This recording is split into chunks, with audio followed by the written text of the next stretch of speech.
Hello प्यारे बच्चों, नमस्कार। स्वागत है आपका एक बार फिर से हमारे learning platform physics with Pranay पर। आज की इस वीडियो में हम डिस्कस करने वाले हैं एक numerical problem based on limiting friction, जो कि स्टैटिक फ्रिक्शन की मैक्सिमम वैल्यू होती है। तो आइए डिस्कस करते हैं बिना किसी देरी के। हालांकि मैं आपको बता दूं कि ये जो न्यूमेरिकल प्रॉब्लम है ये ऑब्वियसली आपको पता चल ही गया होगा कि ये फ्रिक्शन टॉपिक से रिलेटेड है, और ये फ्रिक्शन टॉपिक जो है वो फिजिक्स क्लास 11th के अंतर्गत लॉज ऑफ मोशन जो चैप्टर है उसके अंतर्गत आने वाला एक टॉपिक है। तो आइए बिना किसी देरी के इस क्वेश्चन को हम समझते हैं, फिर इसे सॉल्व करने का तरीका या अप्रोच क्या होगा उसे समझते हैं, और फिर उसके बाद इसे सॉल्व करते हैं। तो हमें क्वेश्चन जो है वो उसमें कुछ इस प्रकार से कह रहा है कि A force of 49 Newton is just sufficient to pull a block of wood weighing 10 kg। एक 10 kg का वुड का एक ब्लॉक है जिसे अगर हमें मूव करना है, जस्ट मूव करना है। जस्ट मूव करने का मतलब आप लोगों को पता होगा, इसका संबंध लिमिटिंग फ्रिक्शन से है। लिमिटिंग फ्रिक्शन ही वो वैल्यू होती है फ्रिक्शन की जो मैक्सिमम वैल्यू होती है, जिसके बाद जस्ट और उससे आप ज्यादा फोर्स लगाओगे तो वो जस्ट मूव करना शुरू होगा। तो 49 न्यूटन का फोर्स जो है वो जरूरी है। इसका मतलब इनडायरेक्टली क्वेश्चन में हमें कह रहा है कि जो लिमिटिंग फ्रिक्शन की वैल्यू है उस ब्लॉक ऑफ वुड और जिस सरफेस पर रखा हुआ है उनके बीच में जो फ्रिक्शनल फोर्स लग रहा है उसकी लिमिटिंग वैल्यू जो है वो है 49 न्यूटन। और ये जो ब्लॉक है इसका मास दिया है 10 kg on a rough horizontal surface. एक रफ हॉरिजॉन्टल सरफेस पे ये रखा हुआ है। तो हमें कैलकुलेट क्या करना है? हमें कैलकुलेट करना है कोएफिशिएंट ऑफ फ्रिक्शन और एंगल ऑफ फ्रिक्शन। ये एंगल ऑफ फ्रिक्शन वाला जो टॉपिक है ये पिछली वीडियो में हमने कवर किया था। अगर आपने वो वीडियो नहीं देखी है तो आप उसे जाकर देख सकते हैं, उसके कंसेप्ट को समझ सकते हैं, और फिर उसके बाद इस वीडियो को आप देखिएगा तो ज्यादा बेहतर से ढंग से आपको समझ में आएगा। खैर, अब इस क्वेश्चन में हमें कोएफिशिएंट ऑफ फ्रिक्शन की वैल्यू, क्योंकि यहाँ पे लिमिटिंग फ्रिक्शन जो है उसका संबंध है, इसी वजह से हमें जो कोएफिशिएंट ऑफ फ्रिक्शन जो कैलकुलेट करना है ऑब्वियसली वो भी लिमिटिंग वैल्यू जो होती है that is coefficient of static friction जो है वो कैलकुलेट करना है, और angle of friction that is theta calculate करना है, जो कि tan inverse of mu S होता है। फिर से मैं कहूंगा कि यदि आपको ये नहीं पता है तो पिछली वीडियो एंगल ऑफ फ्रिक्शन वाली जो वीडियो है वो उसे आप देखें जाके, तभी आपको पता चलेगा कि ये theta that is angle of friction क्या होता है, और ये tan inverse of mu S that is coefficient of friction के tan इनवर्स के बराबर क्यों होता है। तो आइए, अगर आपने देख लिया है तो अच्छी बात है, इसे अब क्वेश्चन को हम डिस्कस करते हैं। तो ये हमारा रहा ब्लॉक ऑफ वुड जिसका मास हमें दिया हुआ है 10 kg, और इस पे जो फोर्सेस लग रहे हैं उन्हें हम डिस्कस कर लेते हैं, उन्हें हम देख लेते हैं। यदि हम इसके ऊपर फोर्स जो है राइट डायरेक्शन में लगा रहे हैं, और वो फोर्स जो हम लगा रहे हैं यदि वो फोर्स, जैसा हमने कहा कि अगर 49 न्यूटन का है वो अप्लाइड फोर्स, तो फ्रिक्शन की वैल्यू जो होगी वो लिमिटिंग फ्रिक्शन के बराबर होगी, दैट इज एफएस मैक्स के बराबर होगी। अब चूंकि ये लिमिटिंग फ्रिक्शन का जो है केस, इसीलिए ये दोनों एक दूसरे को बैलेंस आउट किए हुए रहेंगे। मींस अभी तक मोशन नहीं हुआ है, इससे जहां ज्यादा हमने फोर्स अप्लाई किया, 49.001 भी अप्लाई किया, तब भी वो मूव करना शुरू हो जाएगा।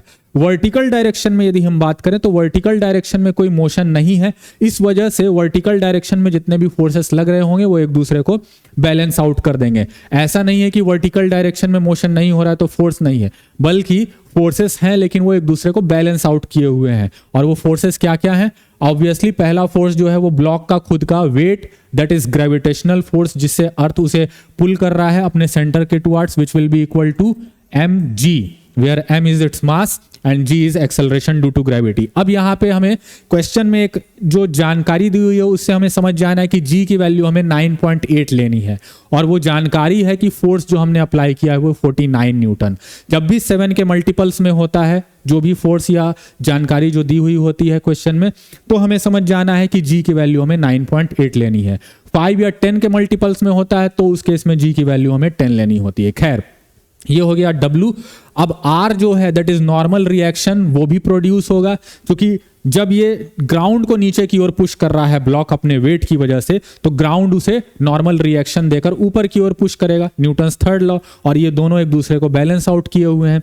अब जो है हम जानते हैं कि एफएस मैक्स जो है वो बाई फॉर्मूला या बाई लॉ जो आप भी कहिए, वो होता है क्या?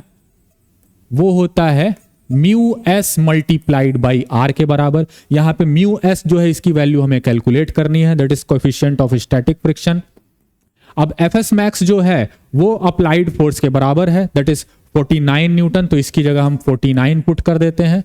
और म्यू एस की वैल्यू हमें कैलकुलेट करनी है। R that is normal reaction जो है उसे डब्ल्यू ने बैलेंस कर रखा है, तो इस आर की जगह हम एम इंटू जी पुट कर सकते हैं। सो ये सॉरी यहां पे 49 होगा, ये 49 न्यूटन, लिखने की जरूरत नहीं है।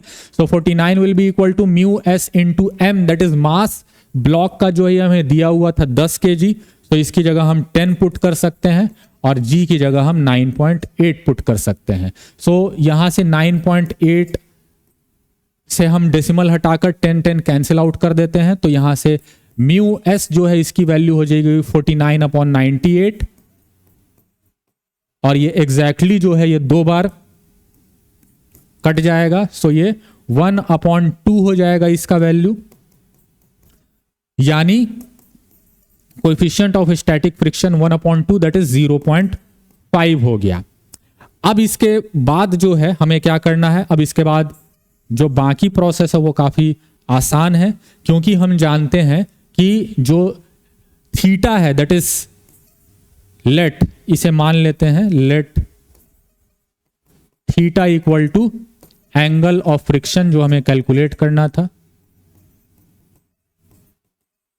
तो हम कह सकते हैं theta will be equal to tan inverse of mu S that is coefficient of static friction, जिसकी वैल्यू हमने ऑलरेडी कैलकुलेट कर ली है जो कि है 0.5 या 1/2, और इसकी वैल्यू लगभग होती है 26.57 डिग्रीज, 26.57 डिग्रीज या 26.5 डिग्रीज आप मान सकते हैं, 26.5 डिग्री जो है ये होता है। तो इस प्रकार से हमने ये जो न्यूमेरिकल प्रॉब्लम है, ये सिंपल सा numerical problem based on static friction, limiting friction and angle of friction, इसे हमने सॉल्व किया। हालांकि यदि हमें ऑलरेडी जानकारी है तभी ये क्वेश्चन जो है सॉल्व करना आसान है। यदि आपको नहीं पता है कि कोएफिशिएंट ऑफ फ्रिक्शन इस केस में क्या होगा, क्या वो कोएफिशिएंट ऑफ काइनेटिक फ्रिक्शन होगा या लिमिटिंग फ्रिक्शन होगा, तो आप इसे सॉल्व नहीं कर पाओगे, या करोगे तो गलत कर दोगे। और एंगल ऑफ फ्रिक्शन के बारे में भी आपको नहीं पता है, मींस वो होता क्या है, और उसका coefficient of friction that is mu S से क्या संबंध होता है वो आपको नहीं पता है, तो भी ये क्वेश्चन आपके लिए बहुत ज्यादा कॉम्प्लिकेटेड हो जाएगा। हालांकि ये जानकारी आपको पता है तो देखिए कितना इजीली आप इस क्वेश्चन को जो है सॉल्व कर सकते हो। इसे मैं थोड़ा ऊपर लिख दूं, W = mg।